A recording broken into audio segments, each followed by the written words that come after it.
Hola a todos, somos estudiantes de matemática. eh, Quien les habla Pablo Quintana y junto a mis compañeros Emanuel Ocedo y Diego Serpa vamos a comentar el siguiente trabajo, bien, para la UMA. Nosotros pertenecemos a un grupo de investigación llamado Modelización Matemática del SICA en Salta, perteneciente a la Facultad de Ciencias Exactas en la Universidad Nacional de Salta. Lo que vamos a presentar a continuación son algunas estimaciones del número de reproducción básico R sub 0 con expresiones lineal y exponencial para el primer pico histórico del SICA en Salta. La región de estudios en el presente trabajo abarca los departamentos de Orar y General San Martín de la provincia de Salta, cuyas ciudades principales, que son San Ramón de la Nueva Orán y Tartagal, son las localidades cabeceras de estos departamentos, respectivamente, y se ubican a más de 200 kilómetros de la capital salteña.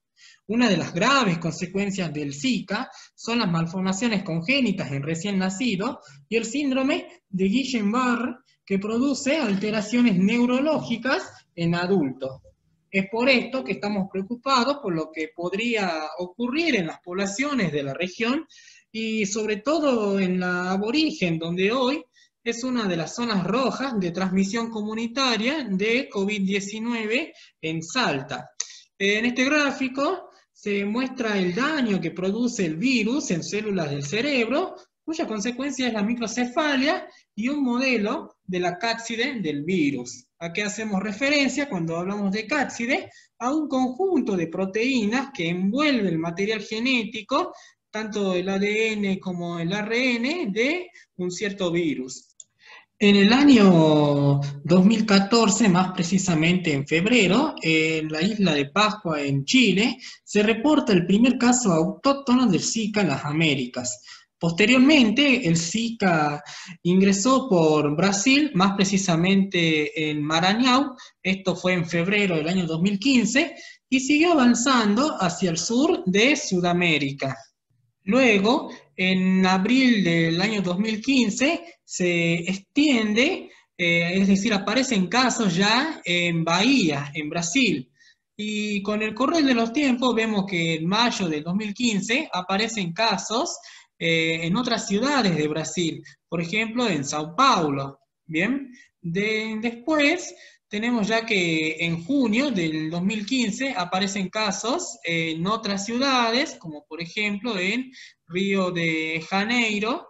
Vemos también cómo en julio de 2015 cada vez más ciudades van reportando casos. También, ya en octubre del año 2015, Zika comienza a expandirse ya hacia Colombia.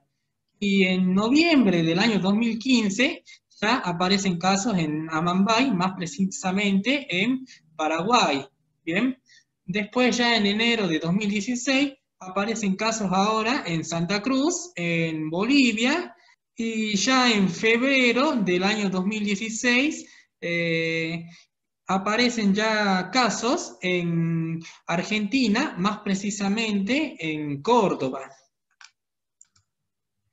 Entonces, en base a esta información, se puede observar una posible descripción de la dispersión espacial del Zika en América del Sur durante el periodo febrero 2015 y hasta 2016. Bien, este arbovirus transmitido por vector es de los conocidos dengue, fiebre amarilla, leishmaniasis y el único que se transmite sexualmente.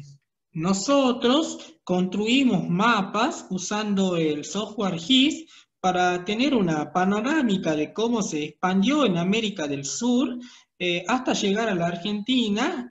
El ingreso en la Argentina se produce en la semana 8, en febrero del año 2016, en la ciudad de Córdoba, por medio de un caso ocasionado por transmisión sexual al relacionarse con personas con antecedentes de viaje a Colombia. En semanas epidemiológicas se observan los casos autóctonos registrados en la provincia de Tucumán a partir de la semana 13 y la ocurrencia del primer caso de síndrome congénito ocurre en la semana 42. como consecuencia del brote de transmisión vectorial en la ciudad de San Miguel de Tucumán, bien, que es la capital de la provincia de Tucumán. Entonces, como se mencionó anteriormente, el Zika ingresa por primera vez a la Argentina en el año 2016 y en el Boletín Integrado de Vigilancia número 375 se informa que en el año 2016 se registra la circulación de virus Zika por primera vez en la Argentina. Un caso entonces es de transmisión sexual en Córdoba y 26 casos de transmisión vectorial en Tucumán. Además, en relación a estos brotes, se identificaron 2 casos de síndrome congénito asociado a Zika, uno en Tucumán y otro ya en Santa Fe. Ya en la semana 20 del año 2016, las entidades de salud internacional de la Argentina notifican a la Organización Mundial de la Salud un punto focal nacional y la detección de un primer caso autóctono confirmado de la transmisión por vector de Zika en la provincia de Tucumán. Bien, según se indica en el reporte epidemiológico de Zika, ya en el año 2017 se producen brotes en provincias y casos autóctonos relacionados. En la semana 12 se confirmó la circulación del virus del Zika en la localidad del Saucelito, Chaco, con 44 casos positivos entre confirmados y probables. El primero de ellos tuvo antecedentes de viaje a Ingeniero Juárez, Formosa, y también en ese año ya se registraron brotes, además, ¿no?, de Ingeniero Juárez y el Saucelito, en Embarcación, Tartagal y Mosconi, bien, en Salta. Los últimos casos positivos se registraron el 4 de mayo en el Chaco y el 1 de junio en Salta. Estos datos permiten hipotetizar las posibles rutas de expansión del Zika en Salta en función de la línea de tiempo observada. A partir del caso ocurrido en el Saucelito, en Chaco, bien, que está aquí señalado con color gris, con antecedente de viaje a Ingeniero Juárez, que está señalado con color rojo, esto en la provincia de Formosa, que está señalado con color celeste, y de allí, por las vías de comunicación con el Chaco salteño, bien, que son los vectores en color azul, y posteriormente ya en la provincia de Salta, pintado con color verde, se registran casos en las localidades de Embarcación, Tartagal y Orán, bien, que son los vectores amarillos y rojos. La comunicación de estas localidades con las ciudades de Salta Capital y San Salvador de Jujuy, que son los vectores en color negro, van a potenciar el riesgo de expansión. Por lo general, los casos complicados de salud son derivados a los centros asistenciales de estas ciudades. El vector Aedes aegypti se distribuye geográficamente en estas regiones, aunque las condiciones climáticas difieren en las zonas subtropicales de los departamentos de Orán y General San Martín, donde se han presentado los casos. Bien, estos departamentos son los más castigados por las diversas enfermedades transmitidas por vectores. Bien. Entonces, en detalle, la provincia de Salta confirmó la circulación del virus del Zika en 3 localidades del departamento General San Martín, bien, que las localidades serían Embarcación con 80 casos, General Mosconi con 22 casos y Tartagal con 50 casos. Además, otros 37 casos relacionados en otras localidades de los departamentos General San Martín, Orán y Rivadavia. Los últimos casos confirmados se registraron en Tartagal el 20 de mayo. Nosotros entonces postulamos 2 hipótesis de su probable ingreso a Salta. Una de ellas es por vía terrestre, bien, una por Bolivia, y la otra, que es la hipótesis más fuerte, por el Chaco. Antes se registraron casos en Paraguay, ¿bien? Pero bueno, nos basamos en los mapas que construimos en GIS, siguiendo las ocurrencias de los casos en base a la línea de tiempo registrada por la PAU y el hecho de casos en el Chaco, ¿bien? Más precisamente en el Saucelito, y la comunicación con el Chaco salteño y la mayoría de los casos en Salta en las localidades de Embarcación y Tartagal.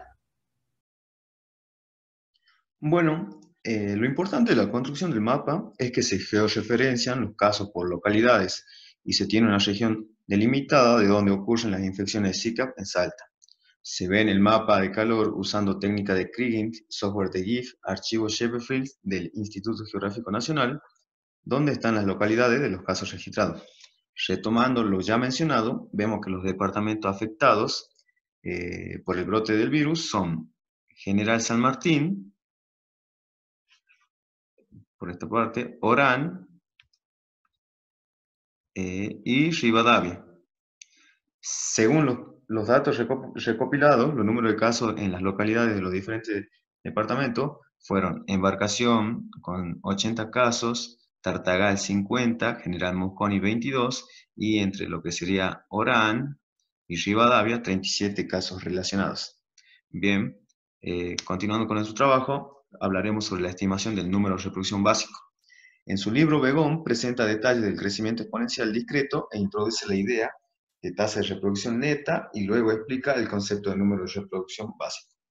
Para nosotros sería para el caso de microparásitos, ya que por el tamaño consideramos los virus dentro de esta idea. Por un lado, tenemos los casos promedio de infectados susceptibles, una definición teórica muy importante en el modelo epidemiológico. Bien, esto sería lo que sería que el número de casos acumulado de Zika en el tiempo t lo pensamos como el número de casos acumulados en el tiempo inicial, en nuestro caso 0, o multiplicado por el número promedio de casos secundarios de infección que causaría esos infectados. Bien, eh, por otro lado, para deducir la expresión, consideremos los casos en un tiempo distinto, en el tiempo 1, que sería los números de casos acumulados en el tiempo 1, sería igual a los números de casos acumulados en el tiempo inicial, 0, por la tasa de reproducción. Bien, ahora si pensamos en el tiempo 2, ¿qué es lo que obtendríamos? Obtendríamos que el número de casos acumulados en el tiempo 2 sería igual al número de casos acumulados en el tiempo anterior, o sea, en el 1 por la tasa de reproducción. Pero sabemos que el número de casos acumulados en el tiempo 1 es igual a esto. Por lo tanto, el número de casos acumulados en el tiempo 2 sería el número de casos acumulados en el tiempo 0 por la tasa de reproducción y de nuevo por la tasa de reproducción, es decir, la tasa de reproducción al cuadrado. Ahora, si esta idea la pensaríamos para un tiempo t más 1, lo que conseguiríamos es que sería igual al número de casos acumulados en el tiempo t, en el anterior, por la tasa de reproducción. Pero los números de casos acumulados en el tiempo t, a su vez, serían igual al número de casos acumulados en el tiempo t menos 1 por r. Y así tendríamos una ecuación de recurrencia, lo que nos llevaría a la fórmula, esta que señalamos, que es el número de casos acumulados en el tiempo t, igual al número de casos acumulados en el tiempo 0 por la tasa de reproducción elevada a la t. Bien, ahora si igualamos la primera ecuación con la penúltima que estamos señalando, esto nos daría igual al número de casos acumulados en el tiempo inicial por el número, sería el número, número promedio de casos que se producen, igual al número de casos acumulados en el tiempo inicial por la tasa de reproducción elevado a la t. Simplificando los números de casos acumulados en el tiempo inicial y aplicando la exponencial, obtendremos que el R sub 0 es igual a la exponencial de alfa por t, donde t es el tiempo de generación de cohorte, y esto nos hace ver que el número reproductivo y la tasa de propagación de una enfermedad están vinculadas por el intervalo de generación. El intervalo entre el momento en que un individuo está infectado por un infector y el momento en que el infector está infectado. O sea, conocer el tiempo desde que alguien se infecta hasta que él se convierte en infector y genera por contagio un nuevo caso. Bien, al igual que el número reproductivo, el intervalo de generación puede pensarse en un solo número o como una distribución.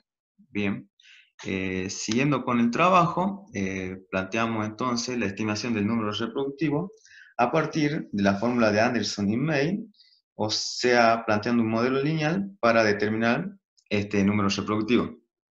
Bien, planteando la definición de la función generatriz de momento para una distribución G de A, tenemos esto, bien, donde G de A es la distribución probabilística de A, donde A es la edad de la infección. Nosotros llamamos edad de la infección al tiempo en que un infectado tarda en producir un nuevo infectado. Bien, normalizando la tasa neta de contagios, que sería N de A, para la distribución G de A, obtenemos que G de A es igual a la tasa neta de infección sobre la integral de la tasa neta de infección durante toda la vida. Esto sería la producción de infectados durante el tiempo de vida, que no es más y menos que nuestro número reproductivo. Es decir, que la distribución G de A es igual a la tasa neta de contagio sobre el número reproductivo.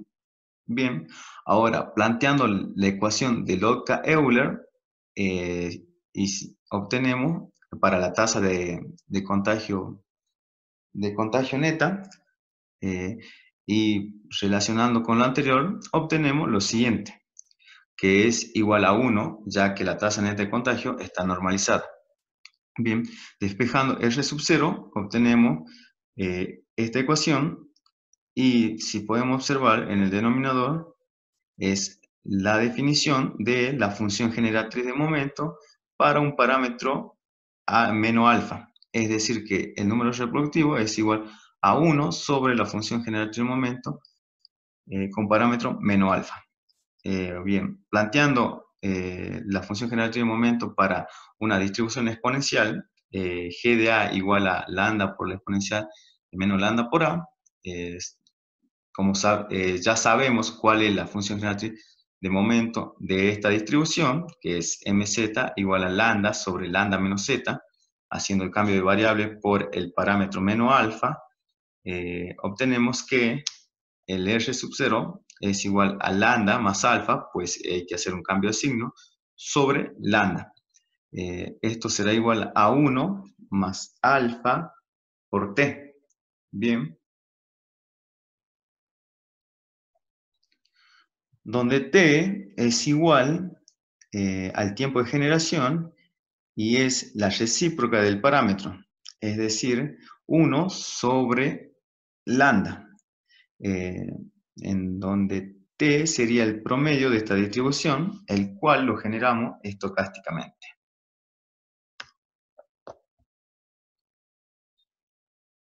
Bien, vamos a analizar cómo fue apareciendo el virus en el año 2017, ¿no? En el primer brote histórico. Si bien tenemos las semanas epidemiológicas respecto a los casos de Zika que fueron apareciendo durante esas semanas, y en la gráfica de abajo tenemos los casos de Zika durante el periodo, durante las semanas, durante 80 semanas, que fueron los periodos 2017 y 2018. Si bien acá tenemos lo que sucedió, los casos en el año 2017 y acá tenemos los casos en el 2018. Bien, ahora vamos a ver la tabla. En la tabla se muestra el resumen para el primer brote histórico de Zika en el año 2017 y en el 2018, respectivamente. Se incluyen medidas de tendencia central, medidas de variabilidad y medidas de forma. ¿Cuáles son de nuestro interés? De nuestro interés son el sesgo estandarizado y la kurtosis estandarizada. ¿Por qué? Porque estas pueden utilizarse para determinar si la muestra proviene o no de una distribución normal. Es decir, que para que estos provengan de una distribución normal, estos valores estadísticos deben estar dentro del rango entre -2 y 2. Bien, en nuestra presentación durante el primer brote histórico de Zika en el año 2017, podemos ver que el sesgo estandarizado y la kurtosis estandarizada se encuentran dentro de este rango entre -2 y 2, a diferencia del año 2018, en el cual el sesgo estandarizado se encuentra fuera de este rango. ¿Qué quiere decir eso? Que con los datos que tenemos de esa distribución, no podemos decir si posee o no una distribución normal. No obstante, si eliminamos el dato típico número 11, que resultó, como vemos acá, de 12 casos de Zika en el año 2018, de esta semana 18 del año 2018, obtenemos esta tercera columna, ¿ves? Quitamos una semana en el recuento, obteniendo así un sesgo estandarizado dentro del rango menos 2 y 2 para tener una distribución normal, ¿no? 1,89 y 0,96. Bien, mostramos acá cómo en el año 2017, en el primer brote histórico, cómo fueron los casos acumulados de Zika durante o con respecto a las 10 primeras semanas epidemiológicas. Si bien nosotros ingresamos todos estos datos en el software MATLAB, encontramos esto. Encontramos nuestro modelo, esta curva, nuestro modelo exponencial, esta curva azul, y el modelo refinado exponencial, dado el modelo refinado exponencial que nos da una tasa de infección alfa del 0,32. Bien, para realizar este ajuste lineal, para realizar este modelo exponencial, primeramente nosotros debemos realizar un ajuste exponencial. Debemos saber que para aplicar la regresión lineal, las variables deben ser continuas.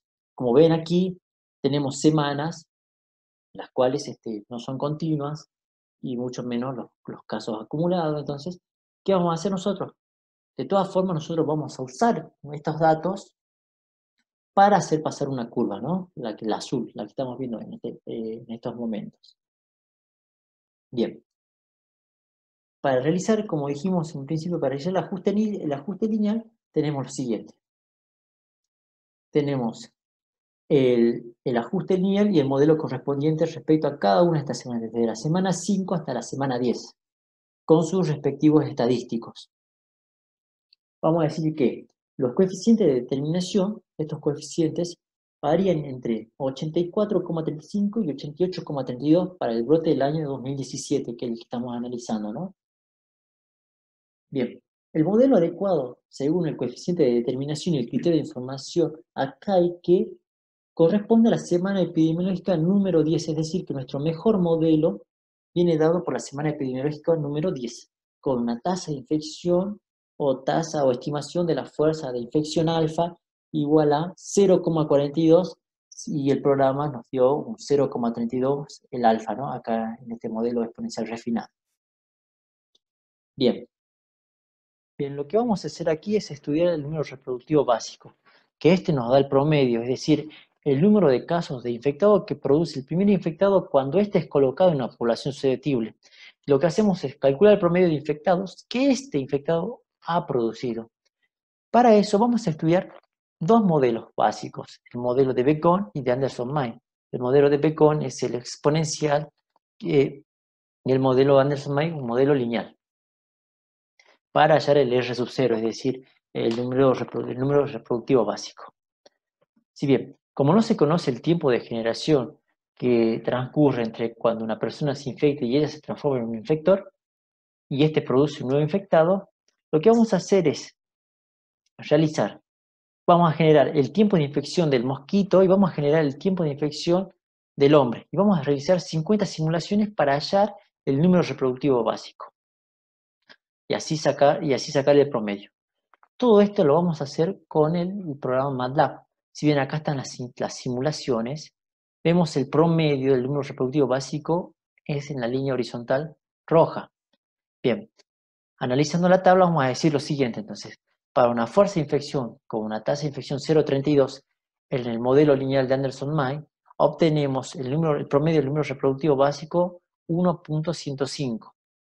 Con el modelo exponencial de Beacon y una tasa de infección del 0,32 es de 1,111.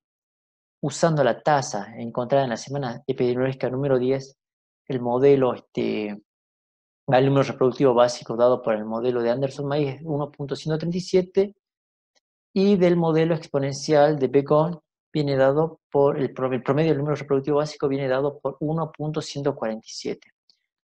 No obstante, podemos decir que no varían, ya que todos son 1.1, 1.1, 1.1, si bien la centésima y la milésima podemos ver alguna diferencia,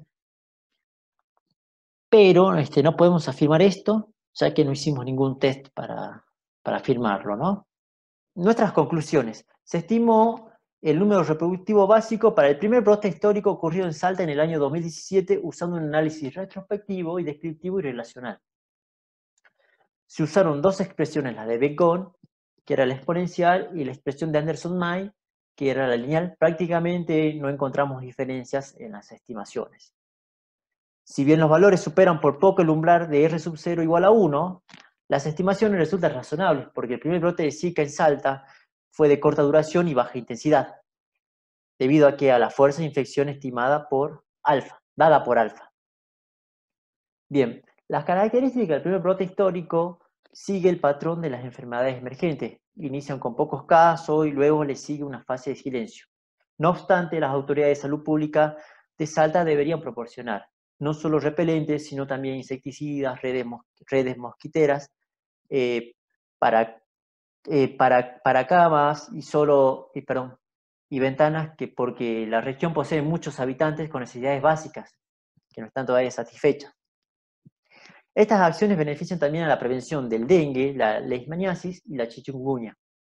Bien, esta fue nuestra presentación, espero que les haya gustado y ante cualquier duda o consulta estamos a su disposición. Desde ya, muchas gracias.